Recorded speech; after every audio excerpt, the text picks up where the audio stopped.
Hello viewers, আর mobile হসপিটালে স্বাগত জানাচ্ছি। আজকে Redmi note 9 pro charging problem solve.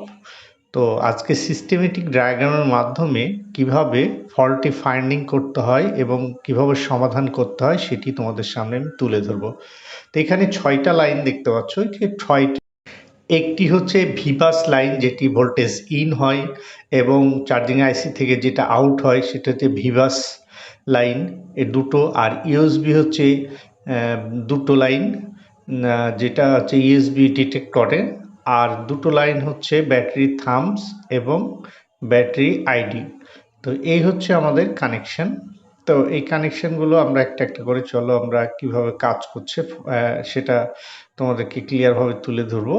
তো এখানে যে আমাদের যে P2P যে কানেক্টর, সেই কানেক্টরের মাধ্যমে যে আমাদের ইন ভোল্টেজটা আসলো, ইন ভোল্টেজ মানে চার্জিং ইন ভোল্টেজ, মানে চার্জিং লাগানোর পর যে ভোল্টেজটি ভিতরে প্রবেশ করে সেটিকে আমরা ভিভাস ভোল্টেজ বলছি।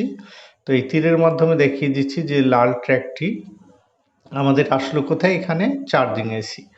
তো চার্জিং আইসি দেখো, চার্জিং আইসি যে ইনপুটের এসে ঢোকার আগে একটি ওভিপি আইসি থাকে। ওভিপি আইসি হচ্ছে ভোল্টেজ কন্ট্রোলার আইসি।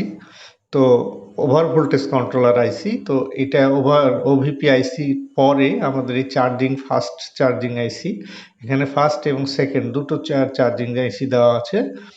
তো এখানে আমাদের ইনপুটে ভোল্টেজটি প্রবেশ করলো, করার পরে এই চার্জিং আইসি থেকে এটা আউটপুট হবে, সেটা হচ্ছে ভিভ্যাট ভোল্টেজ হয়ে বেরিয়ে যাবে।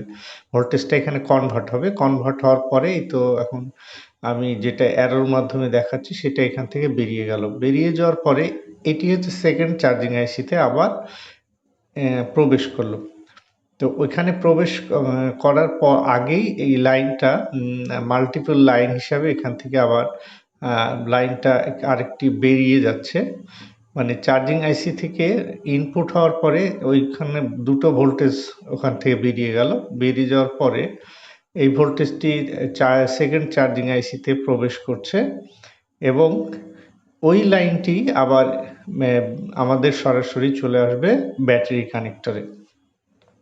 এখানে একটু তোমরা ফলো করলে তাহলেই বুঝতে পারবে। তো আমাদের এখানে দেখো সরাসরি এই যে ভিভ্যাট ভোল্টেজটি, এই ভোল্টেজটি এসে চার্জিং কানেক্টরের আমাদের যে পজিটিভ লাইন, সেই পজিটিভ লাইনে এসে প্রবেশ করছে। তাহলে আমাদের চার্জিং এসে ইনপুট আউটপুট ক্লিয়ার। আমাদের ওই ভোল্টেজটা আমাদের এটা প্রাথমিকভাবে প্রথমে তো দেখে নিতে হবে যে এই ভোল্টেজ ইন এবং আউট ঠিকঠাকভাবে সাপ্লাই আসছে কিনা। তো এই পর্যন্ত ক্লিয়ার।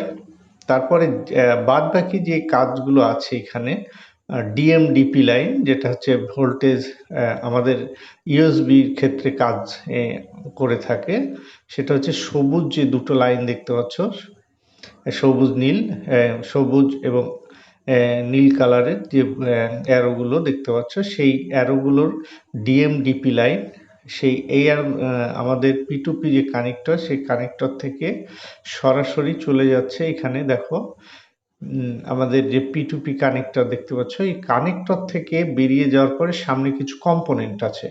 এই কম্পোনেন্টের ওখানে গিয়ে লাইনটি ডিভাইডেড হচ্ছে, মাল্টিপল লাইন হয়ে যাচ্ছে। মাল্টিপল লাইন দুটো লাইনে আবার 4টা লাইনে বিভক্ত হচ্ছে। হওয়ার পরে এখান থেকে আমি তীরটা আমার ফলো করবে, তাহলে বুঝতে পারবে যে এখান থেকে আমাদের লাইনটা বেরিয়ে সরাসরি যে সেকেন্ড চার্জিং আইসি, সেই চার্জিং আইসিতে এই সিগন্যালটা চলে গেল, এই দুটো।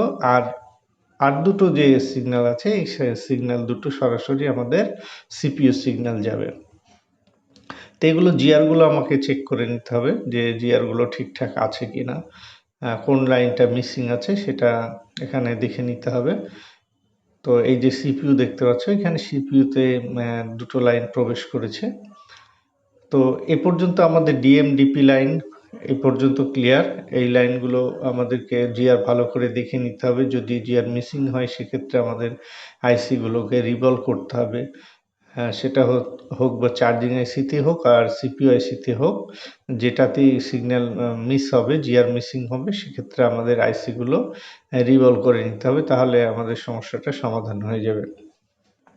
এরপরে আমাদের যে লাইন থাকে সেটি হচ্ছে আমাদের যে ব্যাটারি কানেক্টরের পজিটিভ ছাড়াও আরও যে দুটো লাইন কাজ করে, সেটা হচ্ছে ব্যাটারি আইডি এবং ব্যাটারি থাম্বস, যে দুটো লাইন, সেই দুটো লাইন আমাদের এখানে দেখো চার্জিং আইসি থেকে একটু ফলো করবে, যে চার্জিং আইসি থেকে দুটো লাইন আসছে।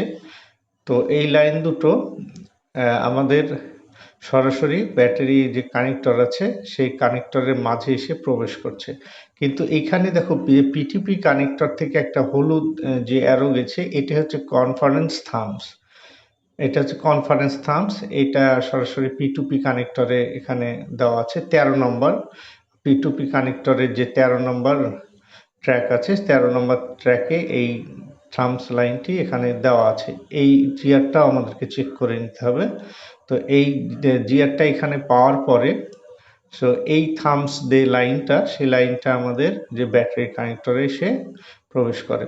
তাহলে আমাদের ব্যাটারি আইডি এবং ব্যাটারি থাম্বস দুটো সরাসরি, এই যে এখানে দেখো গোলাপি কালারের যে পিঙ্ক কালারের যে লাইনগুলো, সেই লাইনগুলো একটু ফলো করো যে আমাদের লাইনগুলো কোথায় আসছে।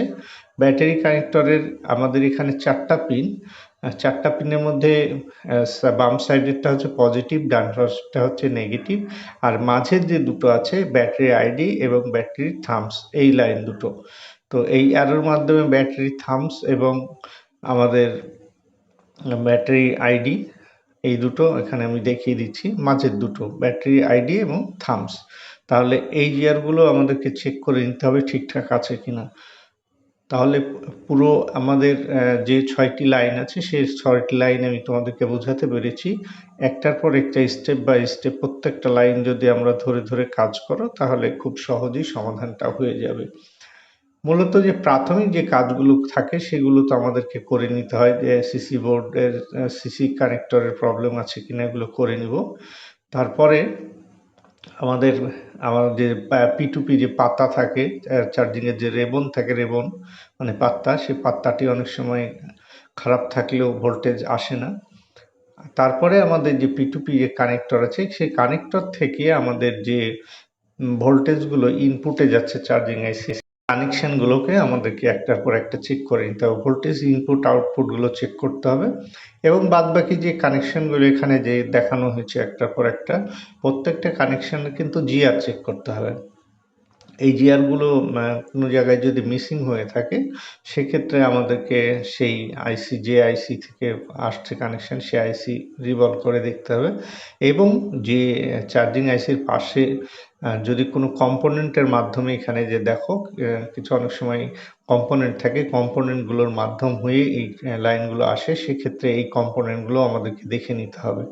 যেমন এখানে দেখা যাচ্ছে ডিপিডিএম লাইনে যেমন কম্পোনেন্ট আছে, সেগুলোকে আমাদেরকে একটু চেক করে দেখে নিতে হবে, কারণ এখানে প্রত্যেকটা লাইনই গুরুত্বপূর্ণ। প্রত্যেকটা লাইন আমাদের চার্জিংয়ের ক্ষেত্রে এখানে গুরুত্বপূর্ণ ভূমিকা পালন করে থাকে। সবাইকে অসংখ্য ধন্যবাদ জানিয়ে শেষ করছি ভিডিও।